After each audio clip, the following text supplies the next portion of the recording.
सबसे पहले तो मैं आपको धन्यवाद देना चाहूँगा और देश के सबसे लोकप्रिय नेता समाजवादी पार्टी के राष्ट्रीय अध्यक्ष आदरणीय अखिलेश यादव जी के निर्देश पे जो पीडीए पखवाड़ा चल रहा है, हम लोग दलितों पिछड़ों की बस्तियों में जाने का काम कर रहे हैं, जहाँ पर दलित पिछड़े महसूस कर रहे हैं कि बाबा साहब कांसीराम का आंदोलन का नए रूप में पीडीए के रूप में का हो रहा है। इसलिए बहुत शानदार कार्यक्रम हो रहा है।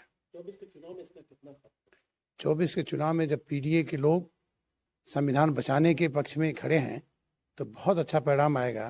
परिणाम इतना अच्छा आएगा कि भारतीय जनता पार्टी उत्तर प्रदेश में दहाई में सिमट जाएगी। एनडीए के लोग इस बार क्या करते हैं? एनडीए के लोग किसी अपने, चूंकि उनका जनता के बीच में कोई काम है नहीं, महंगाई जो है डाइन बन के सबको ले रही है, शिक्षा खत्म हो गया है, रोजगार खत्म है, बेरोजगारी बढ़ी हुई है। कोरोना पीरियड से लेकर नोटबंदी तक लगभग 48 से 50 करोड़ लोग बेरोजगार हुए हैं। इसलिए वो लोग अब झूठी दावे करके मनोवैज्ञानिक देश को दबाव डला के अपने बेईमानी के रास्ते को क्लियर करने के लिए ऐसा पहले से ही बोल रहे हैं कि जनता ये महसूस करे कि नहीं इनके जीतेंगे। किंतु पीडीए के लोग समाजवादी पार्टी के राष्ट्रीय अध्यक्ष अखिलेश जी के साथ हैं, इसलिए उत्तर प्रदेश में भारतीय जनता पार्टी दहाई की लक्ष्य नहीं प्राप्त कर पाएगी। सर, जौनपुर में 2 लोकसभा सीटें, मछली शहर एक जौनपुर, और पीडीए का कार्यक्रम आप लोग लगातार पीडीए पर खड़ा कर रहे हैं। जौनपुर में क्या करते हैं? जौनपुर, न सिर्फ जौनपुर मछली शहर में, जौनपुर पूर्वांचल में बहुत शानदार इसका कार्यक्रम और प्रभाव रहेगा। उत्तर प्रदेश इस बार अखिलेश यादव जी को 70+ सीट देने को तैयार है। बहन जी से तो गठबंधन हुआ नहीं, अगर वो अपने चुनाव लड़ते हैं तो इसका प्रभाव नहीं पड़ने वाला। आप लोग पीडीए पर खड़ा कर रहे हो, बहन जी भी इसीलिए पर।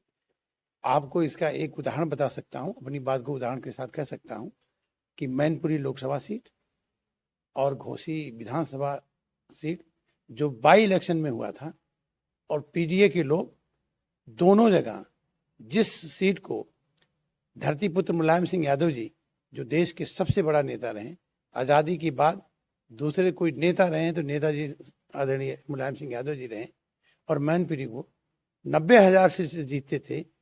और दलितों का, पिछड़ों का पीडीए का जब प्रभाव जुड़ा तो आदरणीय डिम्पल जी 3,90,000 वोटों से जीती हैं, और वहीं पर घोसी 50,000 मतों से हम लोग जीते हैं। तो इससे आप अंदाजा लगा सकते हैं कि पीडीए का क्या प्रभाव होने जा रहा है। एक चीज हमसे करना चाहते हैं, लोग का जो पीडीए पखवाड़ा चला, जो पिछड़े दलितों की बस्तियों और अगड़ों में भी आप जा रहे हैं पीडीए पखवाड़ा, तो क्या वहाँ जो लोग आ रहे हैं उनकी क्या शिकायतें हैं और क्या?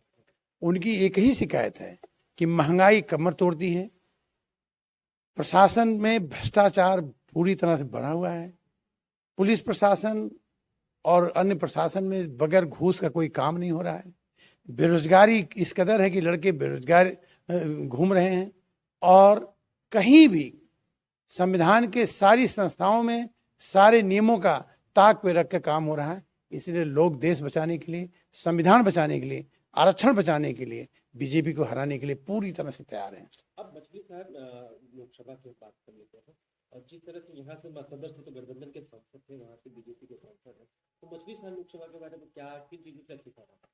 मछली शहर लोकसभा में कहीं विकास ही नहीं हुआ, किसी स्तर पे कोई विकास नहीं है। जनता निराश और हताश है, जनता परिवर्तन चाहती है।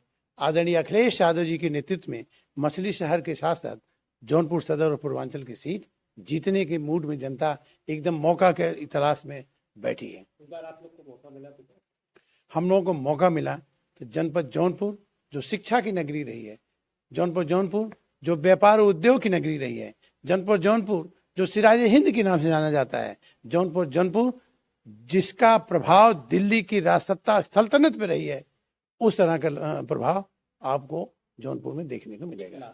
इंडिया गठबंधन में लगातार झटके पे झटका, पहले नीतीश कुमार, फिर आरएलडी, और 2 दिन से खबरें चल रही हैं उधर शरद पवार का चुनाव चिन्ह भी चला गया, उधर उद्धव ठाकरे के बोल भी बदल गए, उधर पश्चिम बंगाल में ममता बनर्जी की बोल। मित्र, मैं आपको भारत की राजनीति को थोड़ा सा पीछे ले चलूंगा। 1976 में जब देश में इमरजेंसी लागू थी, पूरे देश में विपक्ष के सारे टॉप के लीडरों को जेल भेज दिया गया था। इस बार भी सेम इतिहास को दोहराता है। विपक्ष के सारे लीडरों को ये ईडी, आईटी और जो है कि अपने एजेंसियों का दुरुपयोग करके डरा और धमका रहे हैं। सारे लीडरों की बोल आप ये दबाव में बदला है। वास्तव में सारे लोग बीजेपी को हराना चाहते हैं और इंडिया गठबंधन इस बार जीतेगा और पीडीए के पैटर्न पे इंडिया गठबंधन जीत के सत्ता में आएगा। आप लोग पीडीए की बात करेंगे, चुनाव सत्ता में आ जाएंगे तो फिर यही पीडीए रहेगा पखवाड़ा कि फिर कुछ उसमें चेंज तो नहीं होगा? पीडीए पखवाड़ा मीन्स होता है जिसकी जितनी संख्या भारी उसकी उतनी वही हिस्सेदारी। चीज समझना चाह रहा, आप जीतने के बाद अगर आप लोग को मौका मिलेगा तो वही चीज आपको देखना चाहिए, आपको स्वयं इसको समझना चाहिए कि हमारे नेता का ये आंदोलन शुरू हुआ और वह आंदोलन जो है आपने देखा कि जनपद में जो प्रभाव रहा, उत्तर प्रदेश में जो प्रभाव रहा, इसका साइड प्रभाव बिहार में पड़ा और बिहार में जाति जनगणना हुई, लोगों को 75% आरक्षण मिला और यहीं तक नहीं रहा, उसका तत्काल प्रभाव रहा कि लगभग 10 लाख लोगों, नौजवानों को, बेरोजगारों को रोजगार मिला। और यही काम न सिर्फ उत्तर प्रदेश में होगा बल्कि संपूर्ण भारत में होगा।